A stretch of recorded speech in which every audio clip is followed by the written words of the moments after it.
Bien-aimés frères et sœurs, je vous salue dans l'amour de Christ. Et je souhaite à chacun de vous bonne fête de Pâques. En notre Sauveur et Seigneur Jésus-Christ, le ressuscité. Qui t'aime dire non, je ne suis pas capable de prêcher si je ne pas chanter cantique ça. Les sous-cum 79 français.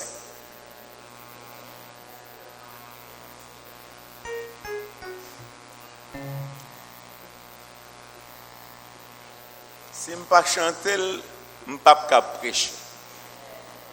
Je dis Amen. Oh!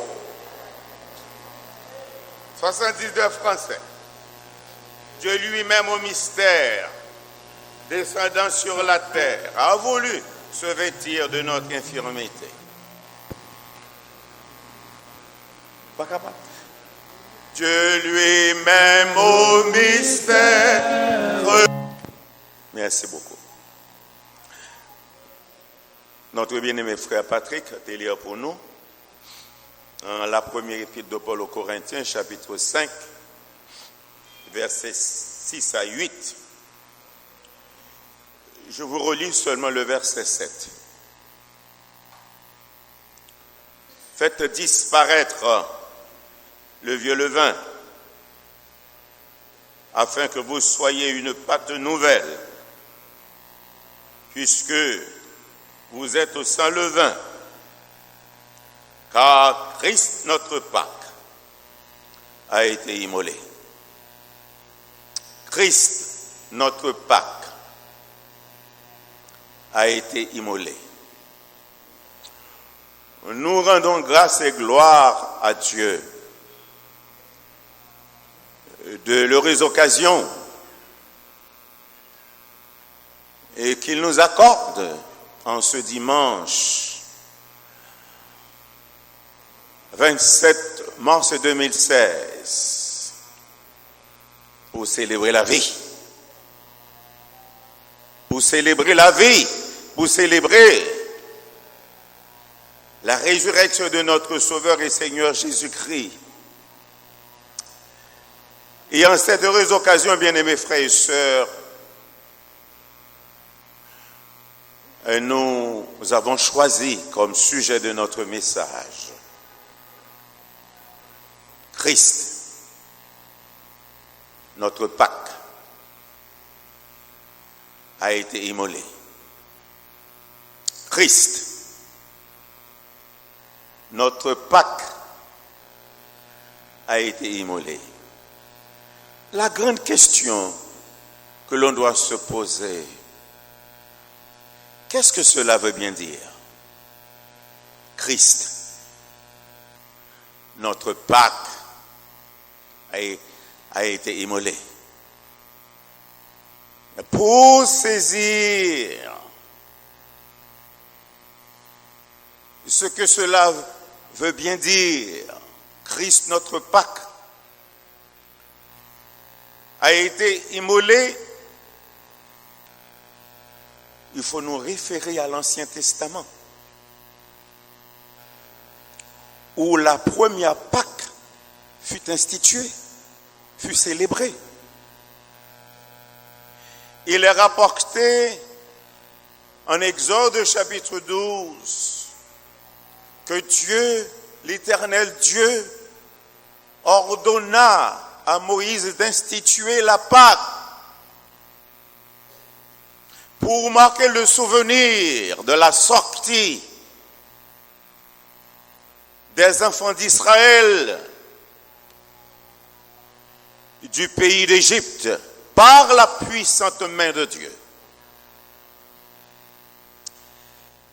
Et je voudrais, à la lumière même de ce texte, 1 Corinthiens chapitre 5 verset 7, attirer votre attention sur trois vérités relatives à notre sujet, notre thème, Christ, notre Pâque, a été immolé. Premièrement, les deux principaux éléments obligatoirement ordonné par Dieu pour la célébration de la Pâque. Deuxièmement, l'observance obligatoire de la célébration de la Pâque par les enfants d'Israël de génération en génération. Et troisièmement, la dernière Pâque de Jésus, célébrée avec ses disciples. Extraordinaire, extraordinaire. Première vérité, les deux principaux éléments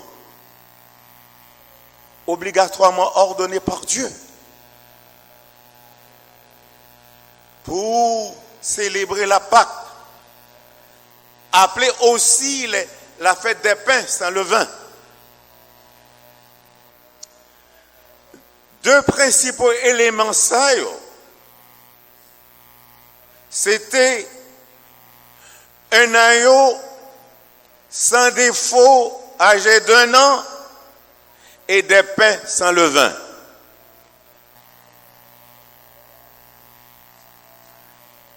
Chaque famille israélite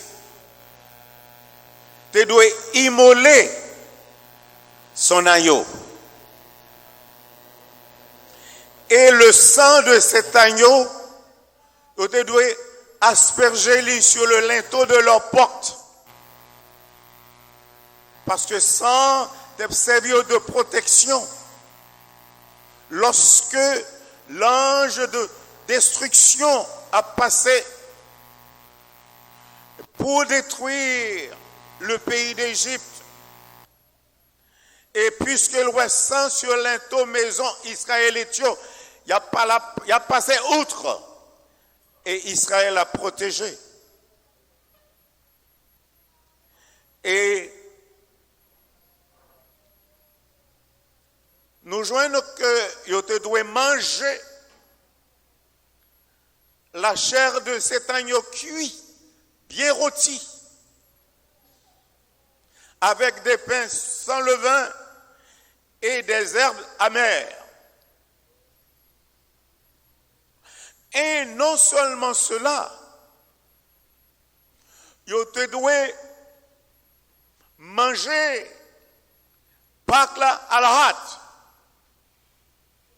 Pour qu'il ça à tout moment pendant la nuit. Et puisque Dieu t'a décidé de juger le pays d'Égypte depuis le premier-né de Pharaon jusqu'à premier-né prisonnier et jusqu'à tous les premiers-nés des animaux. Cela veut dire Israël, pendant la nuit, c'est peut-être pendant la nuit qu'on est capable de quitter l'Égypte, mais ils doivent manger à la hâte, ceinture dans les reins, souliers dans les pieds, et bâton dans les mains, au moment voulu pour les quitter. Parce que il était décidé par bon Dieu pour te délivrer Israël, non seulement de l'esclavage, pour te délivrer, même de la puissance de l'Égypte. Et deuxième vérité, c'était l'observance obligatoire de la célébration de la Pâque, de la fête des pains sans levain, par Israël, de génération en génération. Cela veut dire que le peuple d'Israël, une fois entré en possession du pays de Canaan, il doit appliquer pour observer chaque année pour te célébrer la Pâque que nous relève la fête des pains sans levain. Ils étaient doués faire ça en souvenir de l'esclavage du pays d'Égypte, en souvenir de leur sortie du pays d'Égypte par la main toute puissante de Dieu.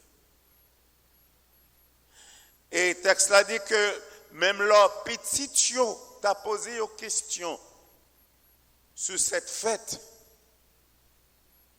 Et il doit dire, ils étaient esclaves en Égypte. Et lorsque tu as quitté l'Égypte, Dieu t'a ordonné